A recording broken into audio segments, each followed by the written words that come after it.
खबर शामिल की पिया तलार में रिपोर्ट मोहम्मद हनीफ मलाजी।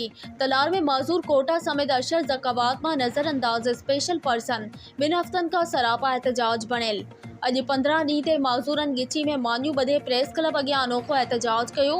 उन मौक़े ते स्पेशल पर्सन गाज़ी खान लिगारी, ज़हीर जमाली, अकबर लिगारी, गुलाम अब्बास ख्वाजा ऐं ॿियनि न्यूमेरान न्यूज़ के ॿुधायो त माज़ूर कोटा ते अमल समेत अशर ज़कावात जी रक़म मां नज़रअंदाज थियण खिलाफ़ अॼु 15 ॾींहं प्रेस क्लब आॾो सरापा एहतजाज आयूं। पर तक जो को बि चूंडियल नुमाइंदो ऐं कामूरो असां वटि अची असांजी का दातरसी नथो करे।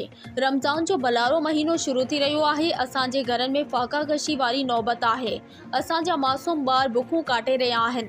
असां पंहिंजे ॿारनि खे तइलीम नथा ॾियारे सघूं, जंहिंजे करे उन्हनि जो मुस्तक़बिल तबाह थी रहियो आहे।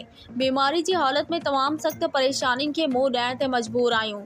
हिननि वधीक चयो त असांखे न त माज़ूर कोटा ते नौकरियूं ॾिनियूं वञनि थियूं, न ई असांखे अशर ज़कावात जो अलाउंस ॾिनो थो वञे ऐं न ई असांजी औरतुनि खे बेनज़ीर इनकम सपोर्ट प्रोग्राम जो वज़ीफ़ो ॾिनो थो वञे।